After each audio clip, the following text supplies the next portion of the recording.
Hi guys, welcome back to another important video. इस video में मैं डिस्कस करूंगा जो वजह मैंने कहा था, I told you in the weekly analysis video में समझाया था कि यहाँ पर पिछले हफ्ते हमने इस पॉइंट पर we booked our bearish ratio spread. इसके पीछे एक कारण था, इसके पीछे एक रीज़न था जो मैं वीकली एनालिसिस वीडियो पे नहीं बोल पाया क्योंकि काफ़ी लंबा हो जाता वीडियो। तो इस एरिया पे हुआ क्या, हमने क्यों बुक किया और हमने यहाँ पर एक बुलिश पोजीशन क्यों छोड़ दिया, राइट, टिल द एक्सपायरी। तो यहीं पे वीकली का बॉटम बना। आई एक्सप्लेन दैट, बट उससे पहले आपको इसके कॉन्सेप्ट के पीछे की कहानी समझनी पड़ेगी। I explain the story first. पिछले महीने क्या हुआ था, एक आर्टिकल आया था। आर्टिकल में ये लिखा था कि कुछ hedge fund managers, money control, तो मनी कंट्रोल ने ये आर्टिकल लिखा है एंड इस आर्टिकल का लिंक मैं आपको डिस्क्रिप्शन में डाल दूंगा, आप अपने लीजर टाइम पे पढ़ सकते हैं। तो यहाँ पे ये लिखा है कि कुछ hedge fund managers, money control जो एक सोशल मीडिया मीडिया आउटलेट है, बेसिकली फाइनेंशियल रिपोर्टिंग करता है, मनी कंट्रोल ने ये लिखा था कि hedge fund managers they told money control that उन्होंने मार्केट रेगुलेटर को जाके कंप्लेंट किया है। किस चीज़ के बारे में? ऑड मार्केट बिहेवियर के बारे में। ऑड मार्केट बिहेवियर मतलब कुछ अजीब बिहेवियर हो रहा है मार्केट में, मार्केट का व्यवहार थोड़ा अलग है, ऐसे होना नहीं चाहिए। ये जाके उन्होंने कंप्लेंट किया है अपने मार्केट रेगुलेटर से। इनका ये कहना है कि डेरिवेटिव प्राइसेस जो एफएनओ है, ऑप्शंस एंड फ्यूचर्स, उनके भाव अपने इंडेक्स, सपोज निफ्टी का ऑप्शन एंड फ्यूचर्स है, निफ्टी स्पॉट चार्ट के हिसाब से उनको होना चाहिए ऑप्शंस के भाव। बट हो क्या रहा है कि कुछ अलग हो रहा है मार्केट, कुछ अलग हो रहा है, एक्सप्लेन किया था उन्होंने। तो ये क्या है, पहले उससे पहले हम समझ लेते हैं हेज फंड मैनेजर्स कौन है। हेज फंड क्या है, हेज फंड मैनेजर्स कौन है? हेज फंड्स वो होते हैं जो एक फर्म होता है, कंपनी होता है, जो बड़े बड़े H N Is, high net worth individuals जो होते हैं, बड़े बड़े पैसा, काफ़ी ज़्यादा पैसा, 100 करोड़, 50 करोड़, ऐसे बड़े बड़े लोग के पैसे संभालता है, उनके बिहाफ पर वो मार्केट में काम करते हैं। तो सपोज आप एक बड़े आदमी हो और आपके पास बहुत पैसा है, आप मार्केट में आप बैठ के सुबह शाम ट्रेडिंग नहीं कर पाएंगे, तो आपके पास इतना पैसा है कि बैंक में सड़ रहा है, बेसिकली आपके बैंक में बैठा हुआ पैसा सड़ रहा है, आपको कैपिटल और बढ़ाना है पर आपके पास टाइम नहीं है सब करने का। आप किसी को दे रहे हो पैसा, भाई तू देख ले मेरा हिसाब किताब, मुझे बस मुनाफा चाहिए, प्रॉफिट चाहिए, बस आप जो करना है करो। तो ये हेज फंड्स क्या करते हैं, ऐसे बड़े बड़े क्लाइंट्स होते हैं उनके, ये लोग उनका पैसा लेके ट्रेडिंग करते हैं। ये नॉर्मल ट्रेडर्स नहीं है, सबसे अच्छे ट्रेडर्स हैं मार्केट में, बेस्ट ट्रेडर्स। तो इनके स्ट्रेटजीज बहुत हाई लेवल की होती हैं। दे शॉर्ट शॉर्ट करते हैं, मार्केट लॉन्ग करते हैं, लेवरेज करते हैं, आर्बिट्राज करते हैं, बहुत कुछ करते हैं, हेजिंग करते हैं, राइट। इनके रिटर्न्स बहुत हाई रहते हैं हमेशा। दे सिस्टम्स एआई हो सकते हैं, उनके मशीन लर्निंग, अपने हाई फ्रीक्वेंसी ट्रेडिंग एल्गोज हो सकते हैं, right. They have all this with them. इसलिए काफ़ी बड़े बड़े लोग, पैसे जिनके पास पैसा बहुत है, इनके पास जाते हैं कि आप मुझे प्रॉफिट बना के दो, जो भी फीस रहेगी आपकी हम दे देंगे।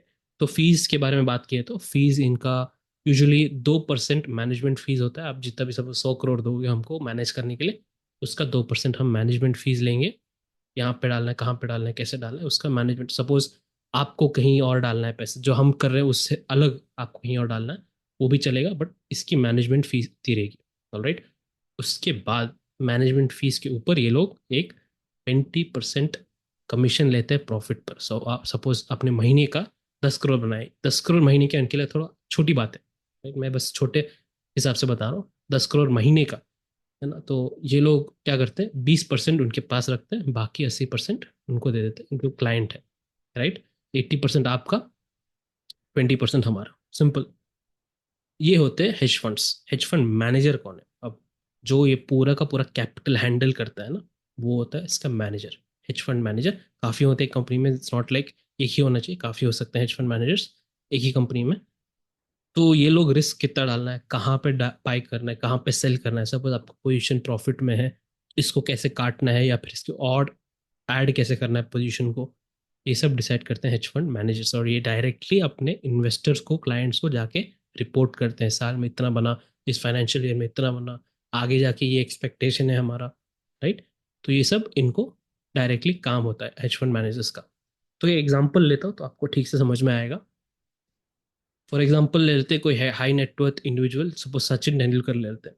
मान लीजिए सचिन तेंदुलकर है, और वो तो चार्ट के सामने नहीं बैठेंगे, है ना। चार्ट के सामने तो सुबह से शाम चार्ट के सामने बैठना, कहाँ पे पैसे लगाना, सोचना नहीं। उनके पास कुछ और रिस्पॉन्सिबिलिटीज़ है, सोशल रिस्पॉन्सिबिलिटीज़ है, प्रोफेशनल रिस्पॉन्सिबिलिटीज़ है। तो what they do is they give their money. बस एग्जांपल बता रहा हूँ आपको, ठीक है, यही होने वाला है कि ये नहीं बता रहा हूँ, this is an example. They give their money to financial advisers, wealth managers, hedge fund managers. इनको दे के आप करो काम, मेरे पास बहुत है, बैंक में पढ़ के सड़ रहा है, आप करो काम, मुझे मुनाफा चाहिए, प्रॉफिट चाहिए, कैपिटल बढ़ना चाहिए, बस। राइट। तो पिछली बार आपने ये न्यूज़ में सुना होगा कि सचिन तेंदुलकर ने एक 5 करोड़ कैपिटल लेके इन्होंने हैदराबाद बेस्ड आज़ाद इंजीनियरिंग लिमिटेड में इन्वेस्ट किया था। कि करीब तकरीबन 4 लाख शेयर्स, हाँ 4 लाख शेयर्स के आसपास इन्होंने डाला था। तो ये इन्वेस्टमेंट क्या हुआ, इसका return after IPO and company का जो स्टॉक बढ़ा, उसका भाव बढ़ा, वो 5 करोड़ हो गया, 31.5 करोड़ के आसपास। सबको याद रहेगा ये। तो इनको कैसे पता, सचिन तेंदुलकर को कैसे पता, ये क्रिकेट इंजीनियर्स है हमारे, मास्टर ब्लास्टर है, इनको कैसे पता कि आज़ाद इंजीनियरिंग में ही डालना है, वो भी 5 करोड़ इतना रकम डालना है। इनको कैसे पता, नहीं पता रहेगा, ऑब्वियसली उनका काम कुछ और है, इनका फील्ड कुछ और है। बट इनके आजू बाजू उनका कॉन्टैक्ट्स, नेटवर्क, फाइनेंशियल एडवाइजर, इनके जिसने इन्होंने जो पैसे दिया होगा किसी को, संभाल लो पैसे इसका, वो लोग को पता रहेगा कहाँ पे क्या डालना है। राइट। तो बेसिकली किसी और ने इनके बिहाफ पे काम किया है एंड इसका प्रॉफिट मिला है इनको। Simple. This is an example of your hedge funds background में काम करते हैं, डायरेक्टली उनका पैसा नहीं, उनके क्लाइंट का पैसे से काम करते हैं लोग। सिंपल। ये हो गया एक एग्जांपल हेज फंड का। नाउ यही लोग ने जाके कंप्लेन किया था रेगुलेटर को, और आर्टिकल में और जाके हम पढ़ते हैं। तो आर्टिकल में ये लिखा है कि इन्होंने ये बोला है कि violent expiry days, violent expiry days क्या है, अब sharp movement in price derivatives में पहले हो रहा है, उसके बाद निफ्टी या कोई भी स्पॉट प्राइस है तब वो हिल रहा है। नॉर्मल मार्केट कंडीशन में होना क्या चाहिए, नॉर्मल मार्केट कंडीशन में ये होना चाहिए कि पहले अपना स्पॉट प्राइस मूव होता है, फिर ऑप्शंस और फ्यूचर्स। ऑलराइट। सो सपोज आपने एक स्टॉक खरीदा, सपोज HDFC बैंक खरीदा, वहाँ पे सपोज बजट डे आ रहा है, या फिर कोई भी interest RBI decision, monetary policy, कुछ न्यूज़ आने वाला है, तो उसके लिए आपने अपना पोजीशन हल्का किया, स्टेक स्टॉक से आपने सेल किया या फिर आपने और ऐड किया। तो उससे क्या होता है, अपने निफ्टी बैंक में थोड़ा मूवमेंट आता है। निफ्टी बैंक में मूवमेंट आने का कारण उसके बाद अपने डेरिवेटिव्स, ऑप्शन प्राइसेस, फ्यूचर्स मिलता है। तो ये होता है चेन, ऐसे जाता है। पर इन्होंने ये कहा है, हेज फंड मैनेजर्स ने ये कंप्लेंट किया है कि वायलेंट एक्सपायरी डेज ये होते हैं जब price of option and futures पहले मूव कर रहा है। इसका मतलब पहले ही किसी ने ऑप्शन फ्यूचर्स में बहुत बड़ा ये पोजीशन लिया है, बट उसको कोई पूछेगा क्यों लिया वहां पे, उसको जस्टिफाई करने के लिए ये लोग अपना इंडेक्स का मूव हिला रहे हैं, इसका प्राइस हिला रहे हैं। ये गलत है, ये मैनिपुलेशन है करके इन्होंने ये बोला है। दूसरी बात, उन्होंने ये कहा है कि कुछ एक्सपायरीज ऐसे होते हैं जो क्वाइट डेड होते हैं, मार्केट पूरा मार्केट ही शांत हो जाता है, 100 पॉइंट ऐसे कुछ रेंज में अटका रहता है पूरा दिन। ये मैनिपुलेशन क्यों है, क्योंकि ये जो हेड फंड्स मैनेजर्स, बड़े बड़े लोग रहते हैं, इनके पास कुछ प्राइसिंग मॉडल्स होती हैं, एल्गोस की प्राइसिंग मॉडल्स। तो प्राइस मॉडल ये उनको बताता है कि ये फेयर वैल्यू है, अगले दिन अगर ये हुआ तो ऑप्शन का भाव यहाँ पे होना चाहिए, ऐसे। तो उनके सोफिस्टिकेटेड मेथड्स हैं। बट इन्होंने ये कहा है कि इनका मेथड क्या होता है, बेसिकली ये अगर उस फेयर वैल्यू से बहुत ऊपर है तो ये लोग बेचने का सोचेंगे उस ऑप्शन को, अगर उस फेयर वैल्यू से बहुत नीचे है तो ये लोग खरीदने का सोचेंगे। राइट। तो बेसिकली वो फेयर वैल्यू उनके लिए बहुत इंपॉर्टेंट होता है। तो ये फेयर वैल्यू से काफ़ी दूर हो रहता है प्राइस, हमेशा वायलेंट एक्सपायरी डेज में हमेशा ऊपर रहता है, नीचे कभी आता है नहीं फेयर वैल्यू को। और जब सप्रेशन क्वाइट होता है, क्वाइट एक्सपायरी डेज होता है, तो इसका भाव फेयर वैल्यू से आधा ही रहता है हमेशा, वापस फेयर वैल्यू पे आता ही नहीं है। तो हेज फंड मैनेजर्स को ये दिक्कत है कि उनके सारे सिस्टम्स फेयर वैल्यू पे है, और पूरे दुनिया में सब लोग फेयर वैल्यू ही यूज़ करते हैं, बट इंडियन मार्केट में ऐसे अलग क्यों हो रहा है। तो मैंने एक हिस्टोरिकल डेटा निकाला अपने निफ्टी का, निफ्टी का 2025 में ये हुआ, 2025 की बात कर रहा हूँ बस।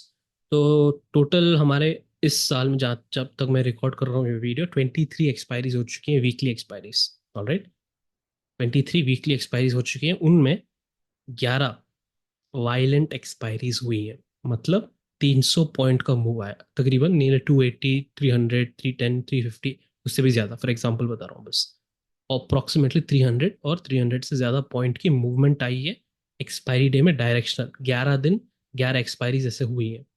अब डेड मार्केट, शांत मार्केट, एकदम क्वाइट मार्केट, क्वाइट एक्सपायरी 6 हुई है, जहां मार्केट एकदम एक छोटे रेंज में अटका रहा, 100 पॉइंट का रेंज, 110, 120 पॉइंट्स में पूरा दिन अटका रहा एक्सपायरी के दिन।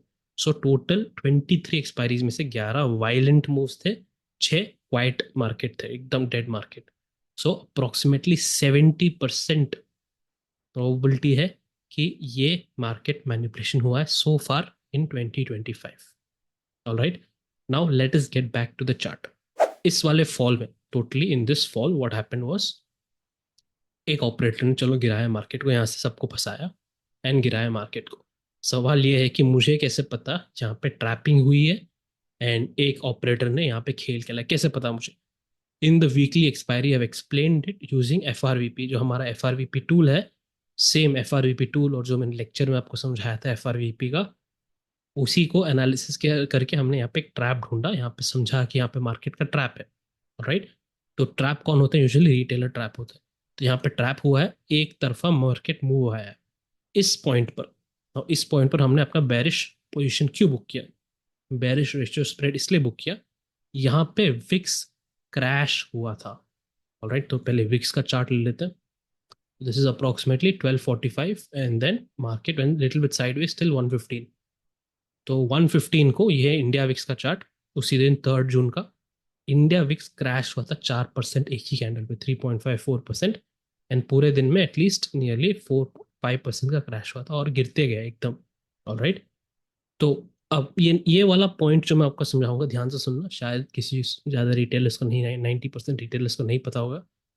जब वीकली एक्सपायरी के पास होता है मार्केट एंड विक्स क्रैश होता है, तो ये एक सिग्नल होता है बेसिकली कि बड़े हाथ के खिलाड़ी ही कर सकते हैं ये सब।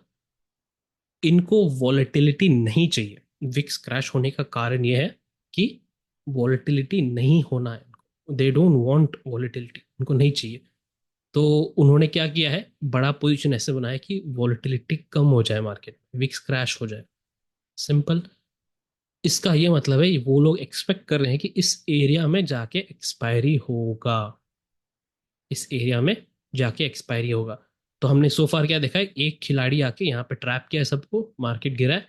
दूसरा खिलाड़ी यहाँ पे विक्स को क्रैश कर रहा है, इसका मतलब यहाँ पे एक्सपेक्ट कर रहा है कि मार्केट इस रेंज में अटका रहेगा फॉर योर एक्सपायरी। तो अगले दिन क्या हुआ? अगले दिन यही इसी रेंज पे अटका था मार्केट, ऐसे ऐसे ऐसे करके पूरा दिन। करेक्ट। तो यहाँ पर नेक्स्ट डे एक्सपायरी के दिन क्या हुआ, एक फास्ट मूव आया। पहले यहाँ इस स्विंग तक आया, इस स्विंग का एसएल उठाया, जो भी लोग यहाँ पे शॉर्ट किए थे मार्केट को एक्सपायरी के दिन।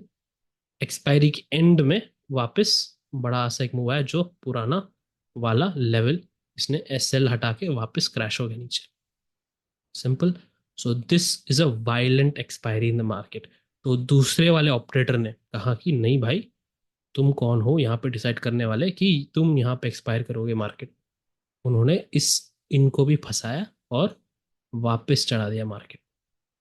सिंपल, ये गेम हुआ दो ऑपरेटर्स के बीच में। अब सवाल है कि सर आपको कैसे पता दो है? ये मैंने, यूजुअली बिहेवियर पैटर्न होता है कि जब ये लोग एक बड़ा मूव बनाते हैं, पैटर्न ये बनाते हैं, क्या बोलते हैं, अपना पोजीशन बनाते हैं, ज़्यादा इससे ज़्यादा हिलते नहीं है, दूर नहीं जाते, तो उससे टिके रहते हैं। ये बिहेवियर अलग है, यही वाला इस बंदे ने जो किया है काम, यहाँ पे जिसने काम किया है, और ये वाला रिवेंज किसने लिया है, वो अलग है। Right, it is definitely different. Right now, इस पॉइंट पर जब मार्केट गिर रहा था, मैंने आपको ये समझाया था टेलीग्राम ग्रुप पर, बिफोर ये राइज आने से पहले, मार्केट जब गिर रहा था, मैंने आपको ये कहा था मैसेज में कि ये 24,845 लेवल वापस आएगा और ये किसी को पता नहीं है, और वापस आया हमारे पास। राइट, ये ट्रैप था मार्केट में, हमने इसको आइडेंटिफाई किया and gave a pullback. तो जब विक्स क्रैश हुआ यहाँ पर, विक्स क्रैश होने का मतलब है और मोमेंटम नहीं एक्सपेक्ट कर रहे थे बड़े खिलाड़ी, इसलिए हमने इस एरिया में बुक किया हमारा बेरिश रेशियो स्प्रेड। ऑलराइट, और ये वीकली लो बन गया था। सिंपल। अब ये सब समझना है आपको, कैंडल स्टिक के बीच की कहानी ना, तो आपको एफ के सारे लेक्चर्स पढ़ने पड़ेंगे। I have made 4 lectures. एक है हमारे ट्रैप्स के बारे में, एक है हमारा की लेवल्स कैसे निकालते हैं एफ डाल के, और दूसरा मार्केट ऑपरेटर की एक्टिविटी कैसे हम ढूंढ सकते हैं live market. Finally market reversal के बारे में। मार्केट रिवर्सल के बारे में यहाँ पूरा जो मार्केट रिवर्सल हुआ है, मैंने आपको वीकली वीडियो में ठीक से एक्सप्लेन कर दिया था कि मैंने कैसे देखा यहाँ तक क्यों आया वापस मार्केट, और एग्जैक्टली इस पॉइंट पे क्यों 1 सेकेंड के लिए रुका market. Right, I have explain this in detail. So this is all guys. इस पूरे छोटे वीडियो में मैंने आपको ये समझाया कि यहाँ पूरा मूव का पीछे की कहानी क्या है। It is not easy, retailers को समझ नहीं आएगा लाइव मार्केट में, क्योंकि ये सब बहुत छोटे छोटे टाइम फ्रेम पे होता है, माइक्रो सेकेंड सेकेंड्स में होता है, बिकॉज एल्गोरिदमिक मूवमेंट होता है। रिटेलर को बस इतना पता है कि यहाँ पे मार्केट चढ़ा है, निफ्टी ऊपर गया है, बट इसके पीछे की कहानी नहीं पता क्या हो क्या रहा है मार्केट में। ऑलराइट, ये मेरा एक छोटा रिसर्च है गाइस। I keep sharing. अगर मुझे और भी कुछ ऐसे इंपॉर्टेंट मिलता है आपके लिए for your benefit, I will definitely make another video extra for explaining. और भी ऐसे कुछ कॉन्सेप्ट्स होंगे तो I will definitely share with you. Till then आपको पढ़ना पड़ेगा, कुछ एफर्ट डालना पड़ेगा। जो मैंने लेक्चर्स दिया, स्टडी मटेरियल दिया है यूट्यूब पे, वो डेफिनेटली पढ़िएगा before the next trading session. Thank you guys. I'll see you in the next video. Till then, take care and be safe.